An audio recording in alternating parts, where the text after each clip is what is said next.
Assalamualaikum warahmatullahi wabarakatuh. Kami dari kelompok 6 Sejarah Seni Rupa akan membahas seni kontemporer beserta isu sosialnya. Sebelumnya perkenalkan, nama saya Fiden dari Zafira Fatmarini dengan NIM 029. Saya Zahamna Rosyada dengan NIM 005. Saya Putri Damara Sri Mulyani dengan NIM 014.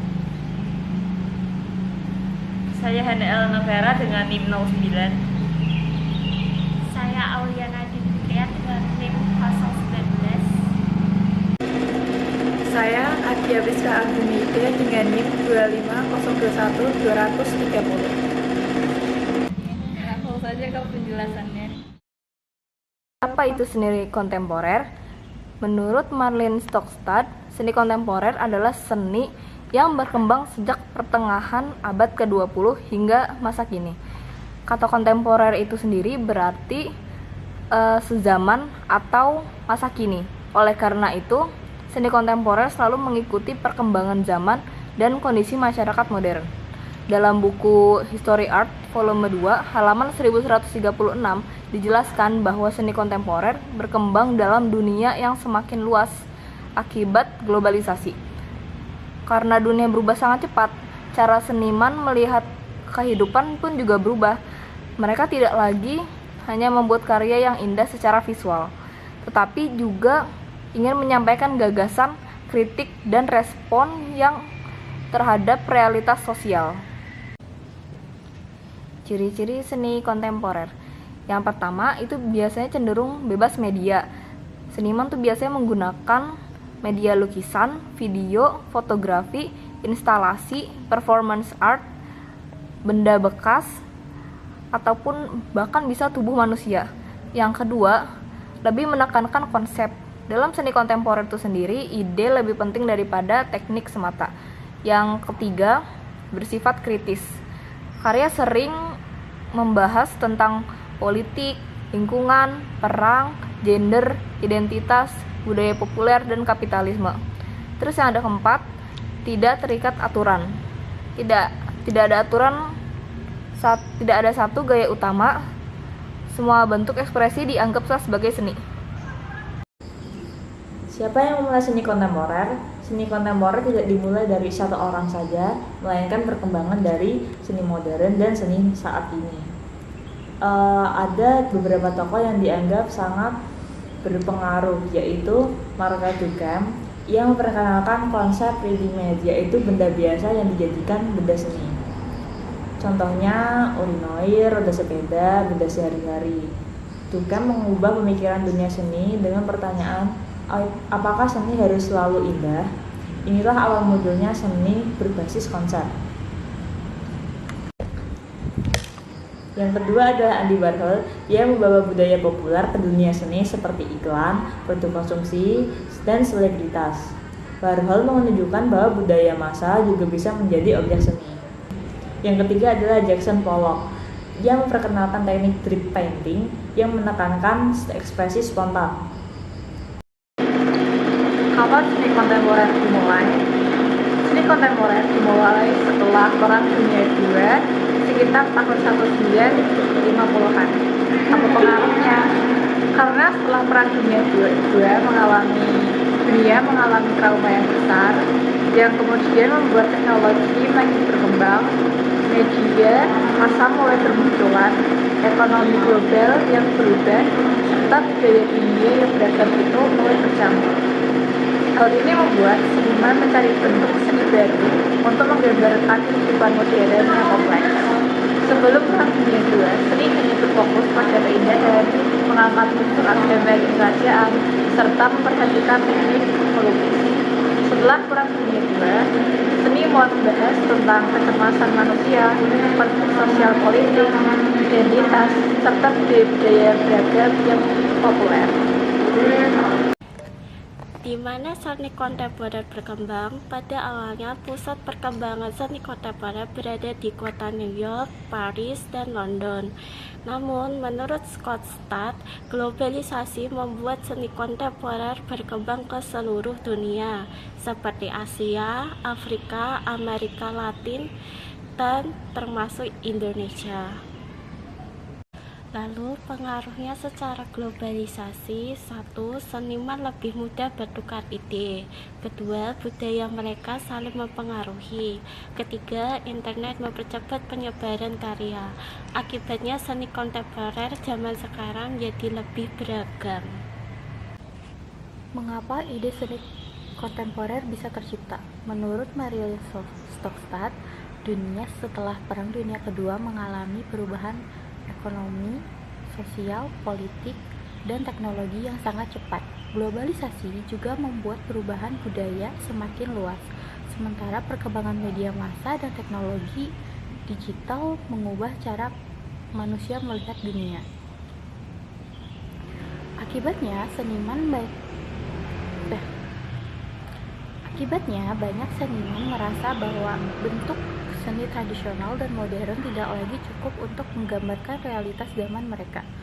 Mereka mulai mencari cara baru untuk menyampaikan gagasan, kritik sosial, identitas budaya, isu lingkungan, gender, politik, dan pengalaman hidup manusia.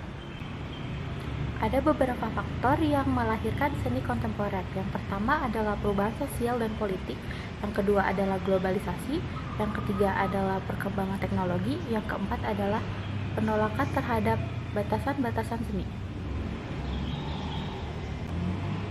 Oleh karena itu, seni kontemporer tidak hanya mengajarkan tentang keindahan, tetapi juga menjadi media kritik, refleksi, dan juga dialog terhadap kehidupan di masyarakat. Bagaimana seni kontemporer mempengaruhi kehidupan modern saat ini? Menurut Marie Stokstad, seni kontemporer berperan penting dalam membantu masyarakat memahami berbagai isu yang sedang terjadi di dunia modern. Pengaruhnya antara lain: 1. Meningkatkan kesadaran sosial. Seni kontemporer sering juga mengangkat isu seperti lingkungan hidup, kemiskinan, ketidakadilan sosial, hak asasi manusia, dan juga gender dan identitas. Melalui karya seni, masyarakat diajak berpikir kritis terhadap masalah-masalah tersebut. 2. Membentuk cara pandang baru. Seni kontemporer mendorong penonton untuk menafsirkan karya secara bebas. Berbeda dari seni tradisional yang sering memiliki makna yang lebih pasti, seni kontemporer membuka ruang diskusi dari berbagai perspektif. 3. Mendorong kreativitas dan inovasi. Perkembangan seni kontemporer mempengaruhi 1. Desain grafis, 2. Arsitektur, 3. Periklanan, 4. Fashion, 5. Industri kreatif digital. Banyak ide visual modern berasal dari eksperimen para seniman kontemporer. Yang keempat adalah memanfaatkan teknologi. Seni kontemporer menjadi salah satu bidang yang paling cepat mengadopsi teknologi, seperti seni digital, animasi, video art, virtual reality atau VR, dan artificial intelligence atau AI. Karena itu, seni semakin dekat dengan kehidupan sehari-hari di masyarakat modern. Yang kelima dan yang terakhir adalah memperkuat dialog antar budaya. Jadi, globalisasi ini memungkinkan seniman dari berbagai negara saling bertukar gagasan. Hal ini menciptakan pemahaman yang lebih luas terhadap keberagaman dunia. Selanjutnya adalah contoh karya. Kami mengambil karya dari Damien Hirst yang berjudul Mother and Child yang dipamerkan pada tahun 1991, yang mana media dan bahan yang digunakan pada karya ini adalah kaca, baja, silikon, akrilik, monofilamen, baja tahan karat, bangkai sapi dan juga bangkai anak sapi, dan larutan formaldehida. Untuk karya ini menampilkan bagaimana keterikatan antara ibu dan anak, tetapi ditampilkan secara terbalik daripada realita biasanya, yang mana biasanya menampilkan kesan hangat dan juga sederhana, tetapi di karya ini menampilkan kesan dingin dan juga tidak memiliki hubungan. Selain itu, karya ini juga menampilkan kehidupan yang fana dan juga perpisahan yang tidak dapat terelakkan. Penonton dapat melihat karya ini dari berbagai sisi karena karya ini termasuk dalam karya 3 dimensi yang memungkinkan penonton untuk mengeksplorasi makna yang ada di dalam karya tersebut. Untuk kontroversi yang diberikan dari karya ini adalah pelanggaran hak-hak hewan dengan anggapan eksploitasi bangkai hewan.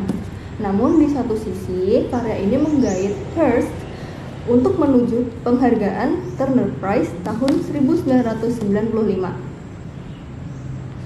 Lukisan Many Mansion yang dibuat oleh Kerry James Marshall di tahun 1994, karya ini menggambarkan kehidupan masyarakat kulit hitam di Amerika.